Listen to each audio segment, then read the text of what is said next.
Mes enfants bien-aimés, approchez et écoutez. Il y avait, dans les sillons tièdes d'une terre oubliée, un homme appelé Élisée. Rien en lui ne laissait deviner la gloire. Des mains calleuses, des yeux habitués au rythme des saisons, un cœur tranquille parmi les bœufs. Mais, ce soir-là, alors que la poussière du chemin flottait encore dans l'air, mon serviteur Élie apparut au loin, apportant avec lui le vent qui annonce le changement. Élisée leva le visage et sentit que l'air pesait différemment, comme si le temps retenait son souffle. Avant que quiconque ne parle, le manteau prophétique se posa sur ses épaules. C'était comme un feu qui ne brûle pas, comme un silence qui parle. Là, en un seul pas, le quotidien fut traversé par l'éternité, et le cœur de ce laboureur se mit à battre au rythme de la mission. Il hésita. « Qui suis-je » pensa-t-il, « pour marcher au milieu des prodiges. Je vous le dis, mon père ne choisit pas pour le prestige, mais pour la disponibilité. Quand Élisée laissa la charrue et les bœufs, il laissa aussi la peur. Chaque sillon qu'il avait ouvert dans la terre devint un sillon de foi ouvert vers l'avenir. Apprenez de moi, quand l'appel arrive, il n'apporte pas la promesse de confort, mais celle de sens.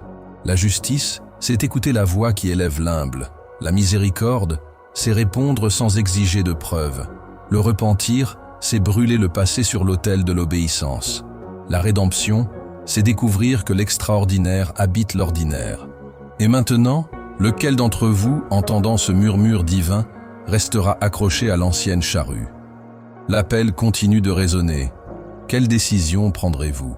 Mes frères, pardonnez-moi d'interrompre un instant cette histoire, mais je voudrais vous demander quelque chose. Abonnez-vous à cette chaîne et activez les notifications. Cela aidera la parole à toucher de plus en plus de personnes, transformant des inconnus en frères dans la maison de mon Père. Pouvez-vous imaginer le poids d'un manteau? Pas le tissu en soi, mais ce qu'il porte. Élie, mon prophète, arriva devant Élisée avec ce regard qui traverse les apparences. Il n'expliqua pas grand-chose, il n'essaya pas de convaincre. Il jeta simplement le manteau sur les épaules de cet agriculteur. Un geste silencieux, mais chargé d'éternité. Élisée sentit les fils de ce tissu brûler sa peau avec l'urgence du ciel. C'était comme si mon père lui disait « Désormais, tu m'appartiens ». Il courut après Élie. Il demanda à dire adieu à ses parents. « Élie, ferme », répondit. « Qu'ai-je fait pour toi ?» Comme pour dire « Si c'est mon père qui t'a appelé, je ne peux qu'observer ». Alors, devant les yeux de sa famille et de ses voisins, Élisée tua ses bœufs, brûla la charrue et prépara un festin avec ce qui avait été son moyen de subsistance. Il n'y eut pas de retour en arrière. Quand quelqu'un brûle ce qu'il a pour suivre ce qu'il croit, le ciel se penche pour être témoin. Mes enfants, voyez, quand mon père appelle, il n'accepte pas de demi-réponse. Élisée n'a pas gardé de plan B, il n'a pas laissé la charrue dans l'ombre. Il a compris que suivre, ce n'est pas ajouter quelque chose à l'ancienne vie, c'est naître de nouveau. Et vous? Nourrissez-vous encore l'ancienne vie, espérant que le nouveau viendra sans coup. Pendant des années, Élisée marcha aux côtés d'Élie. Il ne cherchait ni honneur, ni gloire. Il lavait les mains du prophète, écoutait en silence, observait les signes. Et peu à peu, mon esprit le façonnait. Lui qui ne connaissait que la terre commença à discerner le ciel. Lui qui connaissait les semences comprit désormais les temps et les saisons de mon Père. La véritable préparation se fait dans le silence. Élisée n'a pas exigé de chair ni de miracle. Il a servi. Il a appris à marcher dans les pas du prophète comme on marche sur une terre sainte. L'humilité l'a élevé. Quand arriva le jour où Élie devait être enlevé au ciel, Élisée ne s'éloigna pas. 3 fois on lui conseilla de rester derrière. 3 fois il répondit « L'Éternel est vivant et ton âme est vivante, que je ne te quitterai pas. » Persévérance, fidélité, amour. Voilà les clés qui ouvrent le ciel. Mes enfants, beaucoup veulent être utilisés, mais peu veulent servir. Beaucoup désirent le feu du ciel, mais ne supportent pas les années de préparation cachée. Élisée a compris qu'avant de parler au nom de mon Père, il fallait d'abord écouter, obéir et attendre. Et vous? Êtes-vous prêt à apprendre avant d'enseigner? À servir avant de diriger? Le moment arriva. Les eaux du Jourdain s'ouvrirent devant Élie et Élisée, comme un écho de ce que j'avais fait avec Moïse. De l'autre côté, en silence, Élie regarda son disciple et demanda « Demande-moi ce que tu veux que je fasse pour toi, avant que je sois enlevé. » Élisée ne demanda pas de richesse ni de renommée. Il demanda une double portion de l'esprit. Il demanda le ciel, pas la terre. Et alors, comme un éclair déchirant le ciel, un char de feu descendit et les sépara. Élie fut enlevé dans un tourbillon et le manteau tomba, le même manteau. Ce n'était plus seulement un symbole, c'était un héritage. C'était une mission. C'était une responsabilité. Élisée prit le manteau et retourna au Jourdain. Il toucha les eaux et demanda « Où est l'Éternel, le Dieu d'Élie ?» Les eaux s'ouvrirent et le peuple comprit. L'esprit qui reposait sur Élie reposait maintenant sur lui. Mes enfants, l'appel n'est pas une récompense, c'est un poids. Ce n'est pas pour ceux qui désirent la grandeur, mais pour ceux qui désirent l'obéissance. Quand mon Père remet un manteau, il remet aussi une croix. Et vous? Êtes-vous prêts à porter ce que vous demandez? Élisée arriva à Jéricho, et les hommes de la ville vinrent à lui, angoissés. « Les eaux sont mauvaises, dirent-ils, et la terre est stérile. » La vie et la mort étaient mêlées là. La ville était belle à l'extérieur, mais à l'intérieur elle portait une malédiction. Et je vous le dis, ainsi est le cœur sans la présence de mon Père. Élisée demanda un plat neuf avec du sel. Il alla à la source et jeta le sel dans les eaux. Et il dit, « Ainsi parle le Seigneur, je guérirai ces eaux. Il n'y aura plus de mort ni de stérilité. » Et depuis ce jour, la source devint saine. La vie revint là où il n'y avait que désespoir. Le sel semblait peu, le plat paraissait ordinaire. Mais lorsqu'il y a foi et direction divine, même le simple devient miraculeux. Mon Père n'a pas besoin d'outils impressionnants. Il a besoin de cœurs disponibles. Mes enfants, combien de sources en vous sont amères, combien de domaines beaux à l'extérieur mais secs à l'intérieur. Laissez-moi jeter le sel du ciel au centre de vos blessures. La guérison commence quand nous permettons au toucher divin d'atteindre le point d'origine. Et vous? Continuez-vous à dissimuler les eaux ou avez-vous déjà crié pour la restauration? C'est tout. Mes enfants, un jour, certains des fils des prophètes construisaient un nouveau lieu de réunion.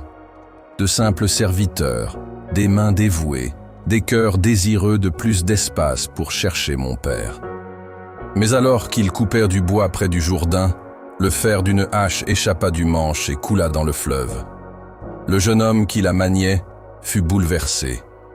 La hache était empruntée. Il n'avait pas de quoi la remplacer. Le poids de la responsabilité le plongea dans le désespoir. Quand Élisée l'entendit, il ne se moqua pas. Il ne dit pas « ce n'est qu'une hache ». Au lieu de cela, il alla sur place et demanda « montre-moi où elle est tombée ». Le jeune homme indiqua l'endroit. Élisée coupa un bâton, le jeta sur les eaux, et le fer remonta. Oui, un morceau de fer, lourd, inerte, monta à la surface comme si le fleuve le rendait sur ordre supérieur. Je vous le dis, mon Père se soucie de ce que vous pensez petit, de ce que d'autres mépriseraient.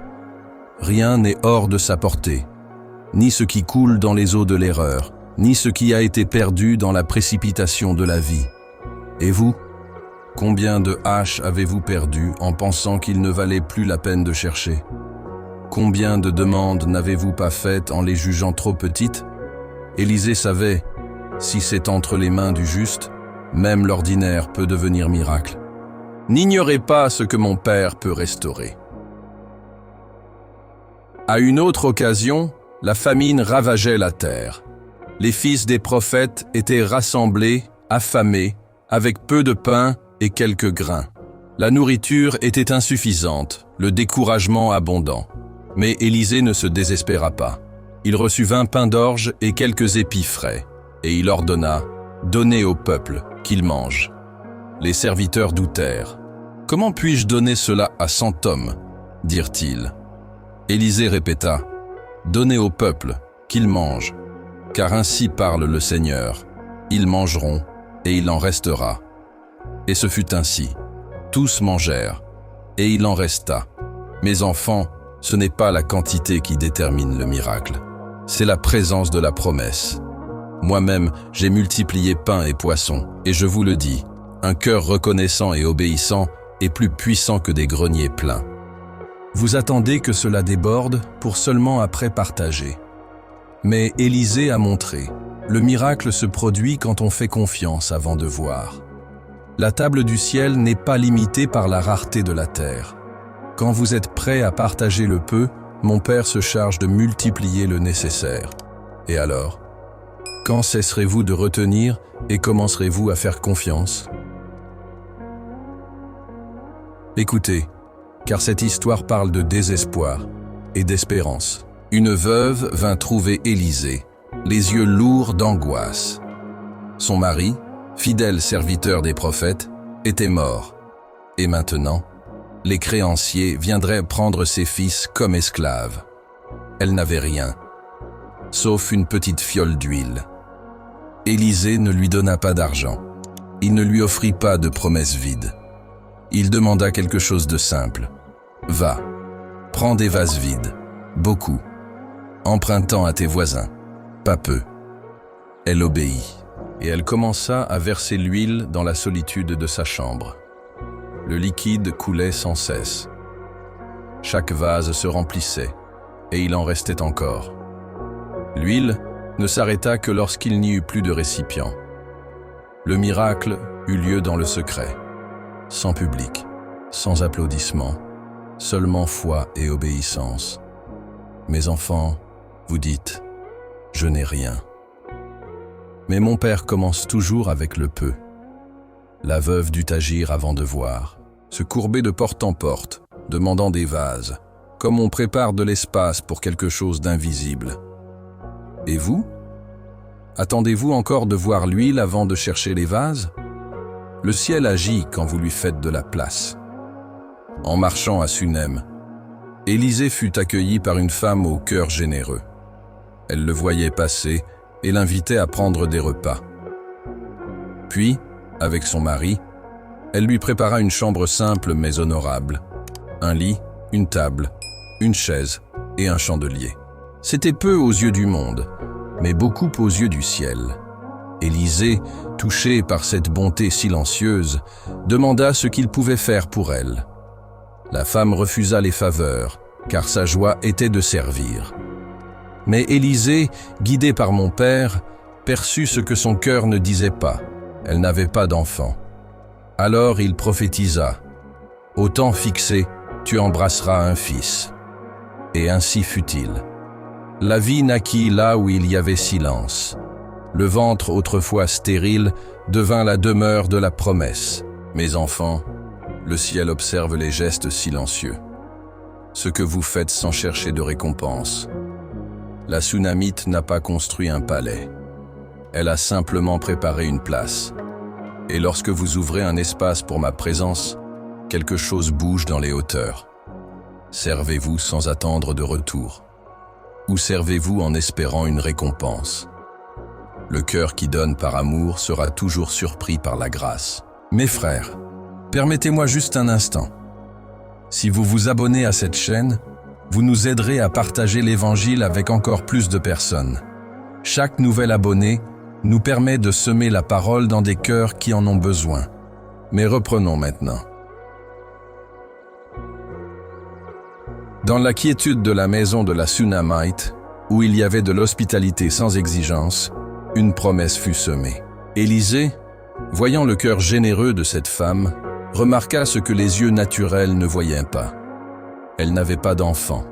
Le temps avait passé, et l'espoir s'était tu au fond d'elle. Mais mon père n'oublie jamais. Élisée dit, à cette même époque, selon le temps de la vie, tu embrasseras un fils. La femme résista. Ne mens pas à ta servante. Sa douleur était telle que même l'espoir semblait trop blessé pour être touché. Cependant, au moment fixé, le ventre autrefois silencieux se mit à chanter la vie. Un garçon naquit, non par force humaine, mais par la fidélité de mon père. Mes frères, écoutez bien, il y a des promesses qui paraissent trop lointaines, enterrées sous des années de déception. Mais mon père n'oublie pas. Lorsque vous servez avec sincérité, sans rien demander, le ciel agit. N'ayez pas peur de croire à nouveau. Même les rêves morts dans le silence peuvent être ressuscités par la parole. L'enfant grandit sous le soleil de la promesse, remplissant la maison de rires et d'espérance. Mais un jour, alors qu'il aidait son père au champ, il s'écria « Ma tête, ma tête !» On le ramena à la maison et il mourut dans les bras de sa mère. La promesse qui un jour avait été une semence semblait maintenant être un tombeau. Mais cette femme ne se laissa pas submerger par le désespoir. Elle sella un âne et partit chercher Élisée, sans dire à personne la douleur qu'elle portait. Quand le prophète la vit de loin, il sut. Quelque chose de grave était arrivé. Lorsqu'elle le rencontra, elle dit simplement « T'ai-je demandé un fils, mon Seigneur? Ne t'ai-je pas dit de ne pas me tromper ?» Elle conduisit Élisée jusqu'à la chambre où gisait le corps de son fils. La douleur de cette mère était si grande qu'elle perçait le ciel. Mes frères, parfois le miracle vient, puis semble s'échapper. Et le cœur se demande « Pourquoi, Seigneur ?» Mais apprenez d'elle. Même dans la douleur, elle ne s'est pas éloignée de la promesse. Elle a couru vers la source. Quand tout semble contredire la foi, courez vers moi, ne fuyez pas, criez, je suis toujours proche.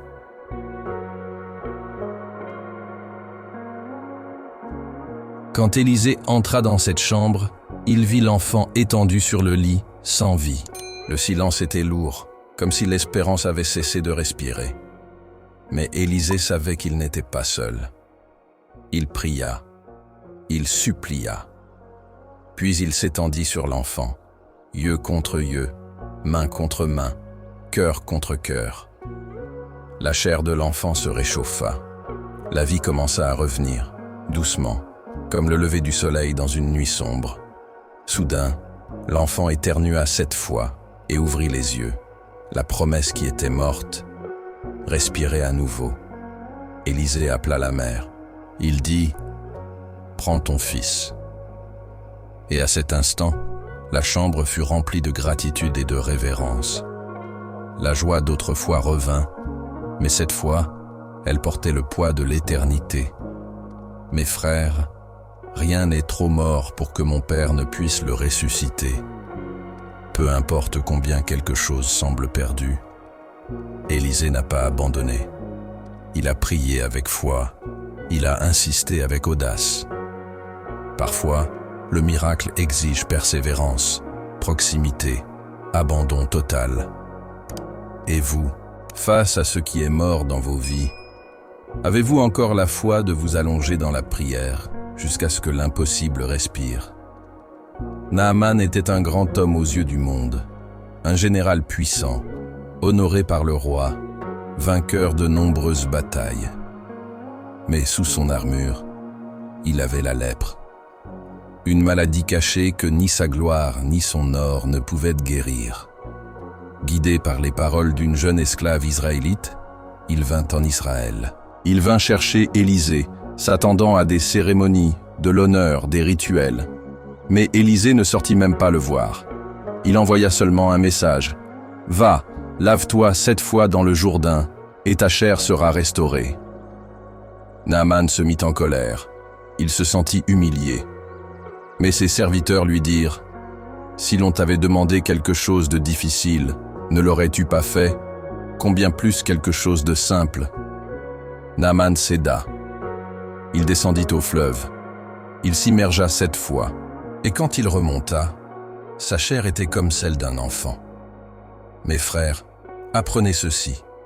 Parfois, la guérison passe par le chemin de l'humiliation. Mon père n'est pas impressionné par le statut. Il regarde le cœur. Naaman dut se dépouiller de son orgueil pour revêtir la grâce. Et vous? Êtes-vous prêt à vous abaisser pour être relevé, à obéir même lorsque l'instruction semble trop simple? Naaman plongea une fois, rien, 2 fois, 3. Sa peau portait toujours les marques de la honte. À chaque immersion, le doute tentait de se lever. L'orgueil murmurait « C'est insensé ». Mais il continua. Jusqu'à ce qu'au 7e plongeon, quelque chose changea. La lèpre disparut. Sa chair devint pure. Mes frères, pourquoi cette fois? Parce que 7 est le nombre de la plénitude. Il ne s'agissait pas des os, il s'agissait du cœur. Chaque immersion était un acte de foi, un abandon. Ce n'est pas l'eau du Jourdain qui guérit Naaman, c'est son obéissance à la voix de mon Père, même quand tout en lui criait le contraire.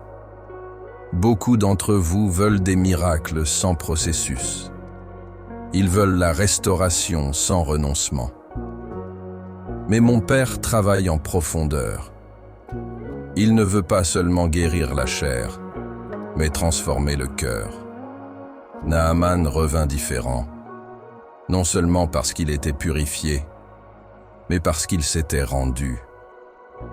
Et vous, êtes-vous prêt à obéir même quand vous ne comprenez pas? Êtes-vous prêt à plonger jusqu'à ce que l'orgueil se brise? Quand Naaman vit sa peau purifiée, il courut de nouveau vers Élisée. Il n'y avait plus de colère sur son visage, plus d'arrogance dans sa voix. Il y avait de la révérence, il y avait de la gratitude. Il déclara « Je sais maintenant qu'il n'y a pas d'autre Dieu sur toute la terre qu'en Israël. » Il offrit des présents au prophète, qui les refusa, car la guérison ne s'achète pas. Naaman fit alors une demande inattendue. « Permets-moi d'emporter un peu de terre d'Israël avec moi, car je n'offrirai plus de holocauste à aucun autre Dieu qu'au Seigneur. » Son corps fut guéri. Mais plus encore, son âme fut transformée. Mes frères, lorsque le miracle touche le cœur, il engendre une véritable adoration. Naaman n'a pas seulement été guéri, il a été converti. Il retourna dans son pays avec plus qu'une peau neuve. Il emporta une foi née de l'obéissance et de l'humilité. Cherchez-vous seulement la bénédiction ou le Dieu de la bénédiction?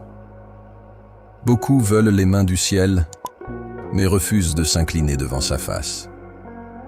Élisée ne guérit pas pour impressionner, il guérit pour révéler. Et maintenant, vous? Que ferez-vous du toucher que vous avez reçu? Pendant que Naaman repartait le cœur reconnaissant, Géasi, le serviteur d'Élisée, se tourmentait. « Comment avons-nous laissé cet homme partir sans accepter ses cadeaux ?» murmurait-il. Dominé par la convoitise, il courut après Naaman et mentit. « Mon maître m'a envoyé. Des prophètes venus de loin ont besoin d'argent et de vêtements. » Naaman, généreux, donna plus que ce qu'on lui demandait. Géasi revint et cacha tout. « Mais rien n'est caché devant moi. » Élisée le confronta. « Mon cœur n'était-il pas avec toi quand cet homme descendit de son char à ta rencontre ?» Et il déclara « La lèpre de Naaman s'attachera à toi et à ta descendance. » Immédiatement, Géasi devint lépreux, blanc comme la neige. Mes frères, il n'y a aucun service qui justifie la malhonnêteté. Géasi était si proche de l'onction, mais il fut vaincu par le désir de profit. Il avait vu des miracles, entendu des paroles sacrées, mais il n'avait pas gardé son cœur. Et vous, servez-vous pour honorer mon Père ou pour récolter des récompenses? Rappelez-vous, le ministère n'est pas un bouclier contre la convoitise. La lèpre que Géasi a héritée ne venait pas du toucher d'un homme, mais de l'éloignement de Dieu. Que cela vous serve d'avertissement.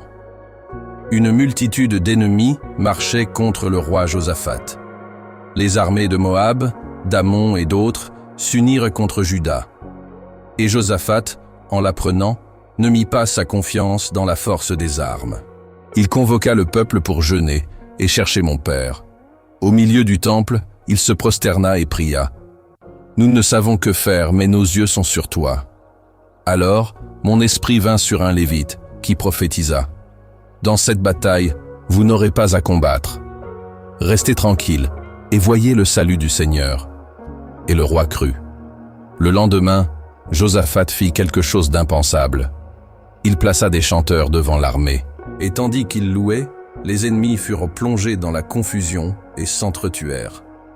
Quand Juda arriva sur le champ de bataille, ils ne trouvèrent que des cadavres. Ils n'eurent pas besoin de se battre. Ils ne firent que recueillir le butin. Mes frères, l'adoration est une arme que le monde ne comprend pas. Quand vous m'élevez au milieu de la guerre, les murailles tombent. Quand vous chantez, le ciel agit. Combien d'entre vous affrontent des batailles aujourd'hui, mais restent silencieux, loués, même avec la peur, même avec les larmes. La louange précède la victoire, car elle déclare « Même si je ne vois pas, je fais confiance. » À Béthel, vivait un homme aveugle dont les jours étaient façonnés par l'obscurité. Il avait entendu parler d'Élisée et des signes qui accompagnaient le prophète. L'espérance renaquit, même timidement, et il chercha de l'aide. Élisée l'accueillit avec compassion et pria mon père pour sa guérison.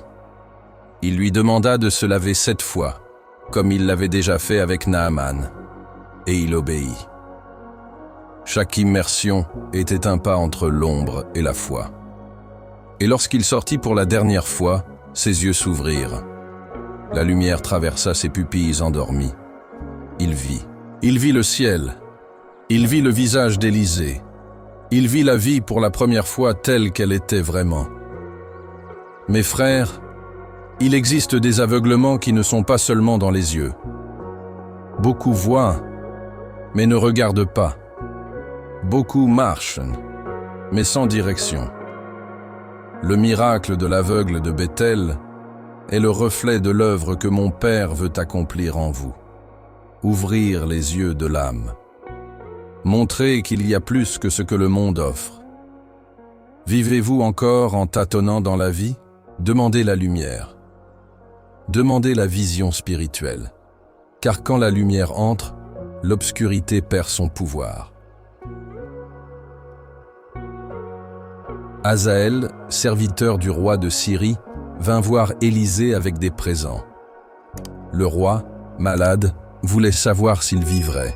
Mais mon prophète regarda Hazaël et vit au-delà du présent. Ses yeux pénétrèrent à le futur. Élisée se mit à pleurer. « Pourquoi pleures-tu » demanda Hazaël.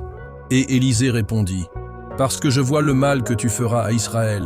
Tu incendieras des forteresses, tu tueras des innocents, tu déchireras des enfants. » Hazaël tenta de nier. « Suis-je un chien pour faire de si grandes choses ?»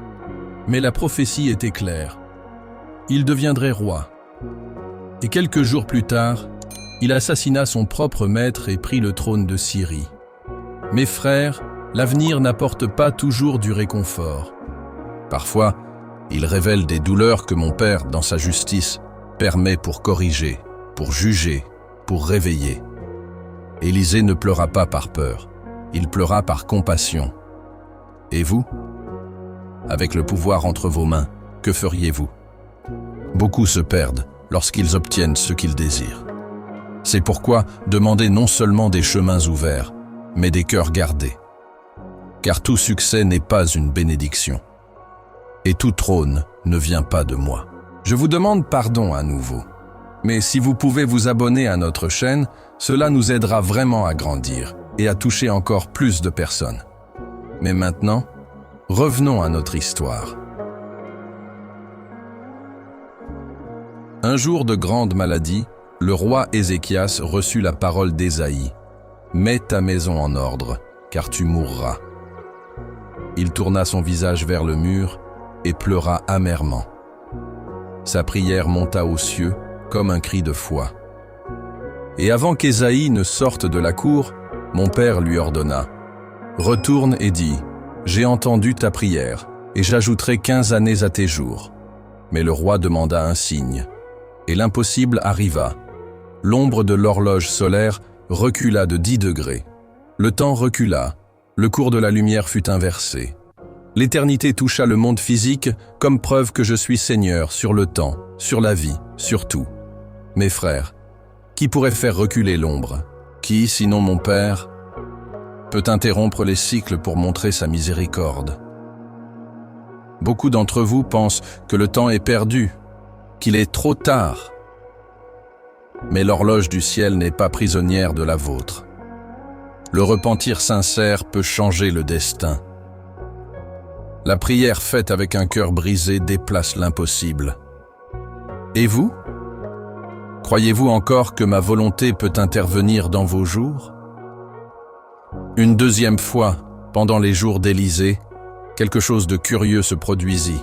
Les prophètes construisaient un nouvel endroit, car celui où ils étaient ne suffisait plus pour la multiplication des disciples.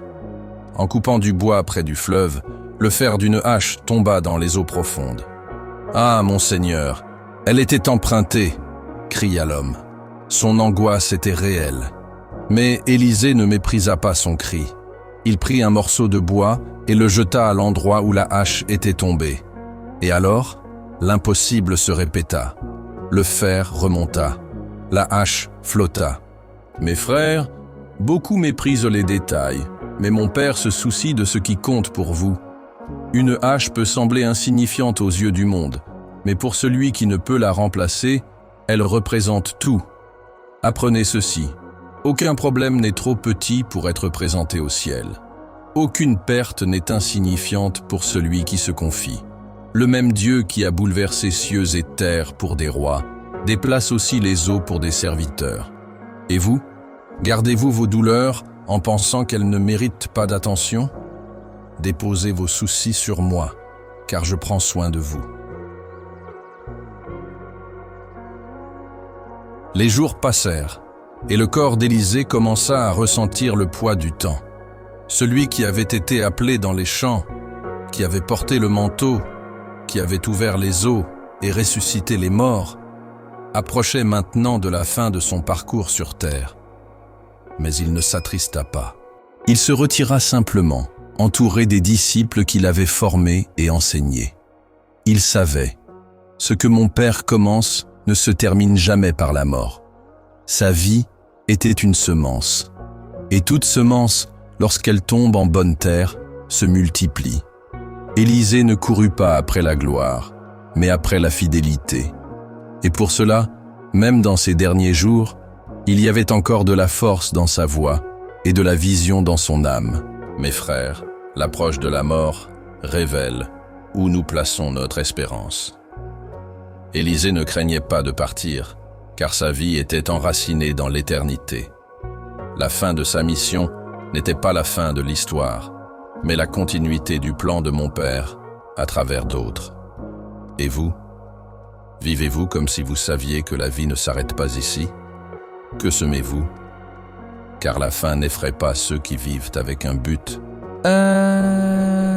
Même sur le point de partir, Élisée avait encore une dernière parole à donner. Le roi d'Israël vint le voir, en larmes, et dit « Mon père, char d'Israël et sa cavalerie. » Il voyait en Élisée la force spirituelle qui soutenait la nation. Élisée lui ordonna « Prends un arc et des flèches. » Et tandis que le roi tenait l'arc, Élisée posa ses mains sur les siennes, comme pour transmettre non seulement la direction, mais aussi la confiance.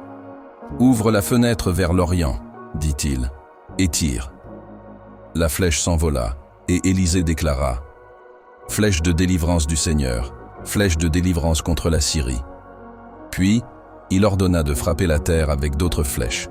Le roi frappa 3 fois et s'arrêta. Élisée s'indigna. « Il fallait frapper 5 ou 6 fois, alors tu aurais vaincu la Syrie jusqu'à l'anéantir. Mais maintenant, tu ne la battras que 3 fois. » Mes frères, il y a des moments où la foi se mesure à l'intensité avec laquelle vous persévérez. Élisée savait. Mon Père ne veut pas seulement une victoire partielle, mais la plénitude. Mais beaucoup d'entre vous abandonnent trop tôt, prient timidement, obéissent à moitié.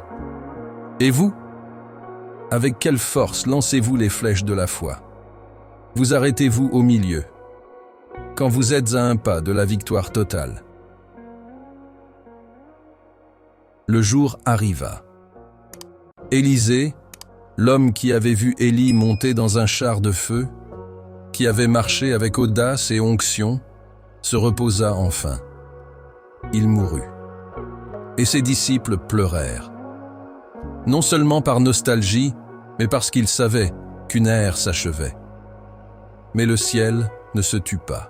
La mort d'Élisée ne fut pas un adieu, mais un envoi. Son héritage ne serait pas enseveli avec lui.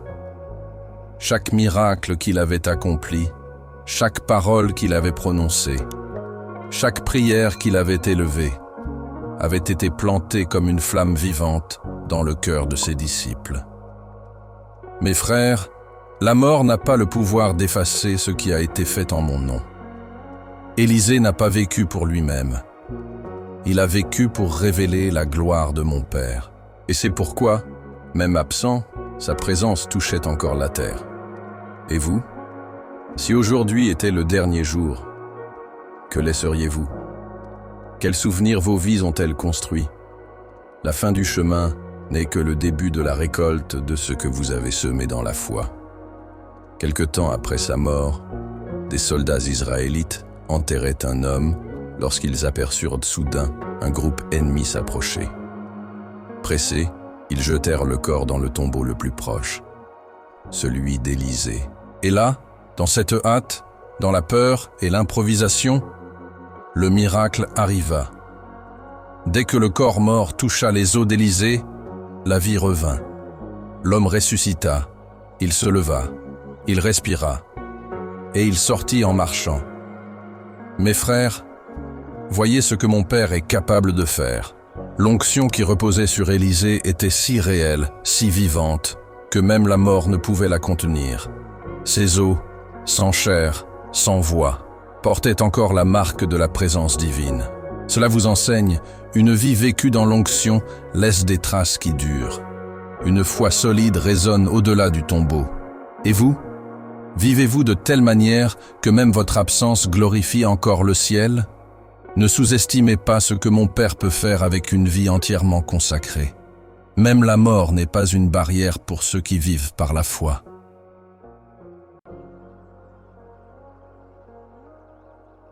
Même après sa mort, le nom d'Élisée demeurait vivant parmi le peuple. Les histoires de sa vie étaient racontées sur les places, dans les foyers, parmi les prophètes et les rois. On parlait de l'homme qui avait transformé des eaux, ressuscité des morts, multiplié de l'huile, ouvert un chemin dans le désespoir. Mais plus que ces actes, ce qui demeurait était la certitude qu'Élisée avait marché avec moi, que sa vie n'avait pas été marquée par la recherche de reconnaissance, mais par la dévotion. Il ne désirait pas le pouvoir pour lui-même, mais pour glorifier mon Père. Chaque miracle était un témoignage, non pas de grandeur personnelle, mais de la fidélité divine. Mes frères, les miracles ne sont pas la fin, ils sont le moyen, le signe, la flèche qui pointe vers le ciel. Et Élisée l'avait compris. Il n'était qu'un vase, disponible, obéissant, sensible. Et parce qu'il était ainsi, il a marqué des générations. Et vous? Quel héritage êtes-vous en train de construire? Les actes de votre vie conduisent-ils les autres vers moi ou seulement vers vous-même?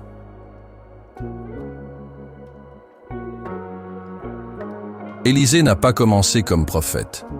Il a commencé comme un homme ordinaire. Et il est resté simple jusqu'au bout. Il n'a jamais cherché des trônes, mais il a accepté le poids du manteau. Il n'a jamais exigé la lumière des projecteurs, mais il a gardé la flamme allumée. Apprenez de lui. Celui qui est fidèle dans l'anonymat est préparé pour l'extraordinaire. Sa foi n'était pas bruyante, mais constante. Son obéissance n'était pas sélective, mais totale. Son humilité n'était pas feinte, elle était réelle. Il a écouté, attendu, fait confiance. Même quand il semblait que la promesse mourrait dans ses bras, comme le fils de la Sunamite. Il ne s'est pas éloigné. Il s'est prosterné et a crié « Mes frères, la foi d'Élisée est le reflet de ce que je désire en vous. Une foi qui avance avec courage, mais s'agenouille avec humilité. Une foi qui ne renonce pas au premier silence. Une foi qui comprend que le miracle n'est pas un spectacle, mais un acte d'amour. Et vous, avez-vous une foi qui persiste ou une foi qui abandonne ? Partout où il passait, Élisée laissait des traces, pas seulement de signes, mais de transformations. La ville de Jéricho, autrefois connue pour ses eaux maudites, était désormais rappelée pour sa source restaurée. Les familles marquées par la famine, la dette, la mort, se souvenaient maintenant du Dieu qui intervient. L'impact de sa vie a traversé les frontières du temps. Des rois furent avertis, des peuples furent guéris, des ennemis tremblèrent devant l'autorité spirituelle qui reposait sur lui. Et même lorsqu'aucun homme ne le voyait, le ciel l'observait. Mes frères, ne sous-estimez pas ce que mon Père peut faire avec quelqu'un qui lui est totalement soumis. Élisée n'a pas seulement vécu des miracles, il a été un miracle pour beaucoup. Il n'a pas seulement prophétisé ma volonté, il a incarné le soin du ciel dans chaque geste. Et vous, quel est l'impact de votre vie sur ceux qui vous entourent? Quel souvenir êtes-vous en train de construire? Quel nom laissez-vous au monde et au ciel? Tout commença avec une charrue, un champ, un homme. Élisée n'était pas le plus instruit, ni le mieux préparé. C'était simplement quelqu'un qui était disposé. Quand le manteau tomba sur ses épaules, il n'hésita pas. Il brûla le passé et alla de l'avant. Il ne demanda pas la gloire. Il demanda une double portion de l'esprit. Il ne chercha pas à être vu. Il chercha à être fidèle. Et mon Père, voyant son cœur, l'équipa. Il transforma ses mains de laboureur en mains de prophète. Et son nom fut inscrit parmi les grands. Mes frères, voyez cela. Élisée était ordinaire, comme vous. Ce qui l'a rendu extraordinaire, c'est sa réponse. Il a dit « oui ». Il s'est donné. Il a fait confiance. Et maintenant, je vous demande, si mon Père vous appelait aujourd'hui, laisseriez-vous la charrue ou essayeriez-vous de garder les rênes de votre propre histoire?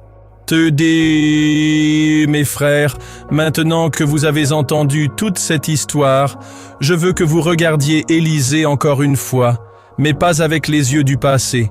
Regardez-le avec les yeux du présent, de l'esprit, du choix.